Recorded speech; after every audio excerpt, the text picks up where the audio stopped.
Hello, everyone. Hope your last week of August is going well. It's cool because fall's coming, but then also the end of the year is coming. I say this every single video, but time is waiting for no one. I don't know if y'all remember Holly. She kept peeking into the video, so I just put her in there. And as always, obligatory self promotion. What if I ruled the world? Poems inspired by music, written by me, your boy. Always linked in the description, always linked to the link tree. Check it out.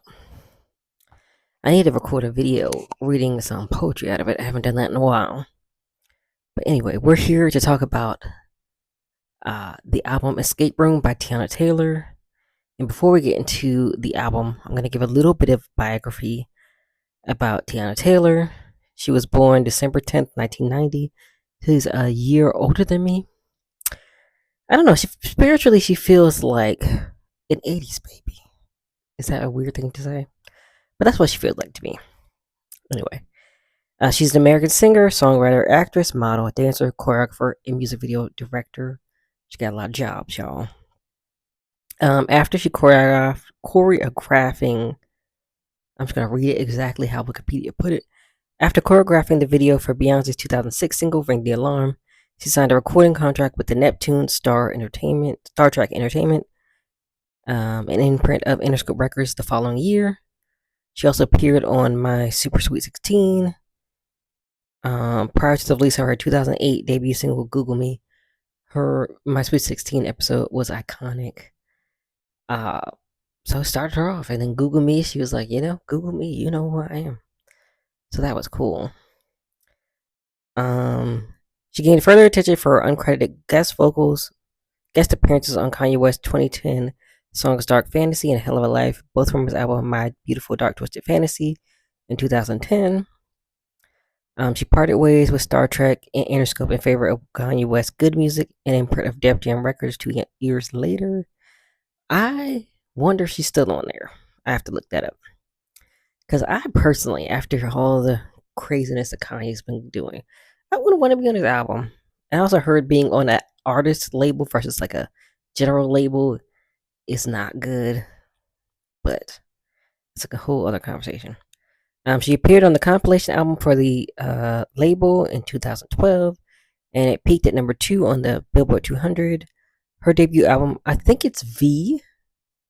I don't think it's 7, but V or 7, however you interpret that, came out in 2014. It was met with positive critical reception and peaked within the top 20, along with her second and third studio albums, KTSE, which stands for Keep That Same Energy, which is literally what I'm going to call it from now on, 2018, and the album 2020. The latter peaked within the chart's top 10, while Keep That Same Energy spawned the single Gonna Love Me, remixed featuring Ghostface Killah, Method Man, and Raekwon, which received a platinum certification. In her acting career, she made her film debut in the 2010 dance drama Stomp the Yard Homecoming, which I'm assuming is the second one. And I remember, I have not seen either one, but I remember people were really excited to see Chris Brown in the first one, and he died like immediately.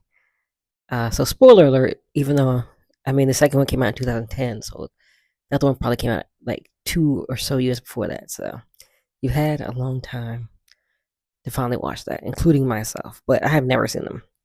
But yeah, I remember people were mad about that.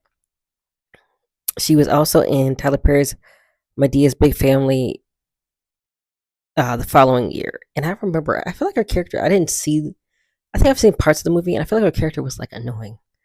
But hey, that's a good sign of a good actor when they get on your nerves.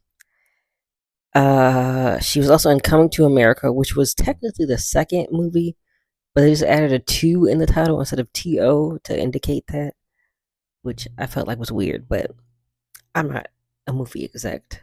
So anyway. She and then husband, because they're divorced now, Iman Shepherd, were given a reality TV series, Teyana Iman, by VH1, which was from 2020 until 2023. She received critical acclaim for her starring performance in the 2023 film 1001. So I really want to watch that movie. It's about a woman who's trying to like get custody of her son back, It looked really good, so I gotta watch it at some point. And she won the Breakthrough Performance Award from the National Board of Review. She's also a music video director under the name Spike T. She's done so for artists including herself, Diddy, Schoolboy Q, and Queen Naija. And she won the BET Award for Video Director of the Year in 2020 and 2023. That's a little bit about her. She also has two daughters. One is named after her ex-husband now. They call her Junie, and then she has another daughter, younger one named Rue Rose, who they're both on the album. So we're going to talk about that. So it was released this month on the 22nd.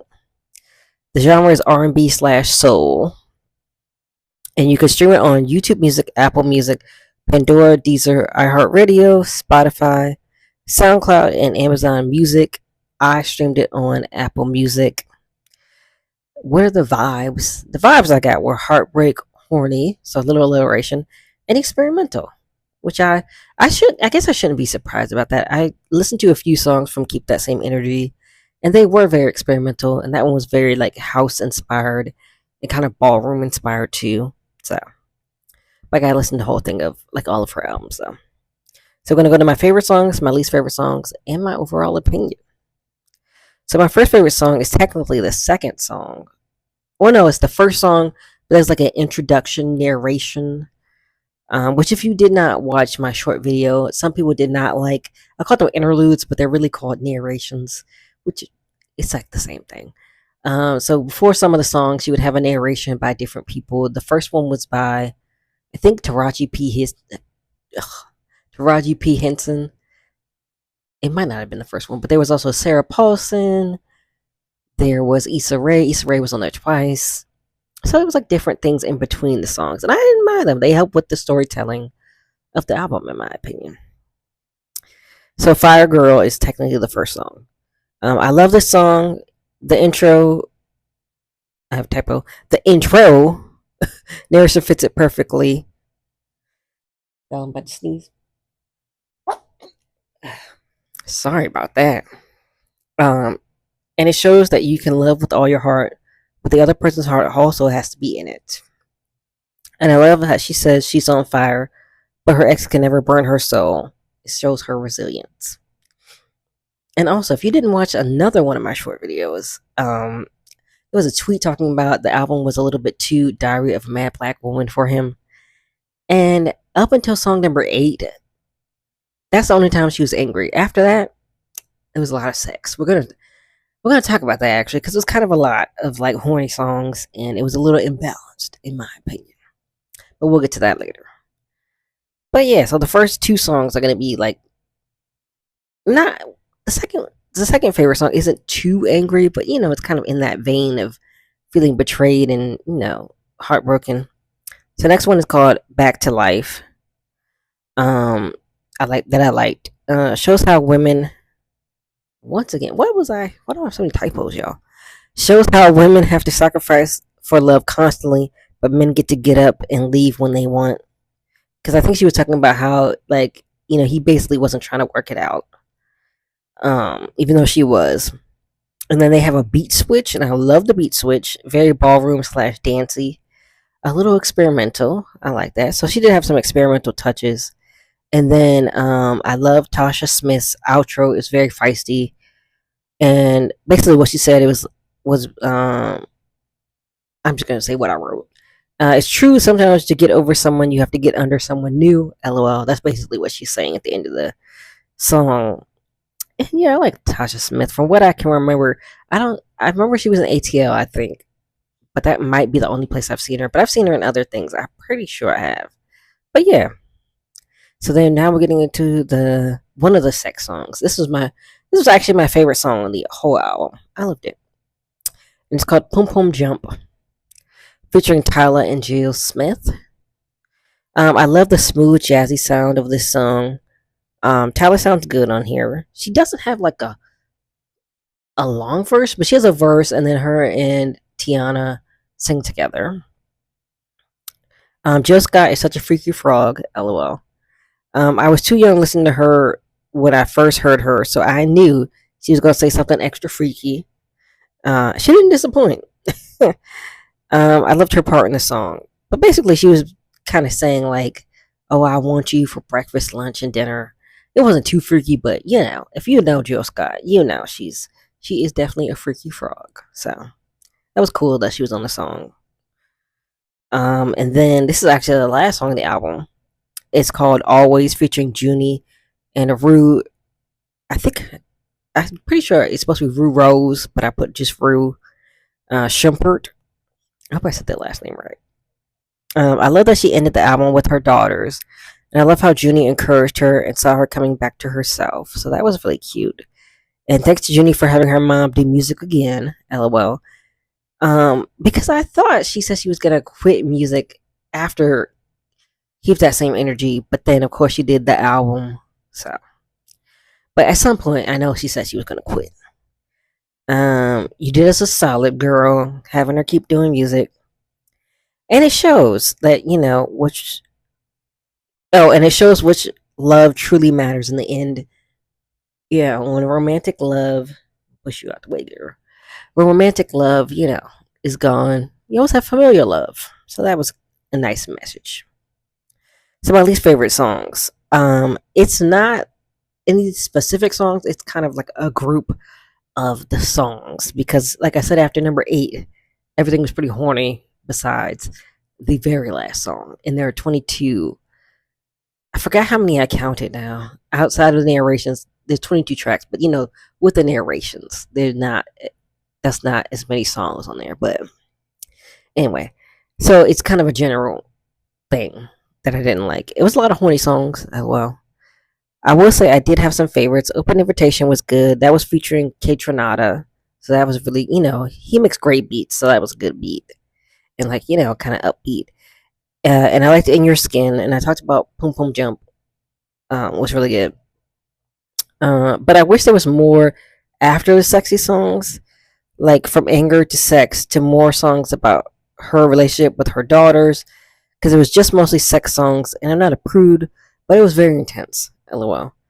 And it's only so much you can say about how you want to have sex. I mean, honestly. But let's get to my overall opinion. I love the experimental elements of this album so much. It brought so much uniqueness to it. I love that she was able to express her anger from her divorce into this album and let it out, because it was a very intense divorce. I do like the concept of getting over one man by getting under another. However, most of the album was just horny, and I wanted more emotions throughout it, which I said that earlier. For example, with Lemonade by Beyonce, it does a great job of cycling through the pain of heartbreak and how you change in the end. Of course, she ended up staying, but she could have went through all of the emotions of heartbreak, getting under someone new, maybe talking, maybe even more songs with her daughters. Like I said earlier, I enjoyed all the narrations. They really brought the story of the album to life, so I thought they were good. I would give this album a 7 out of 10. I think condensing the horny parts and more exploration into different parts of grieving a relationship would have made it better.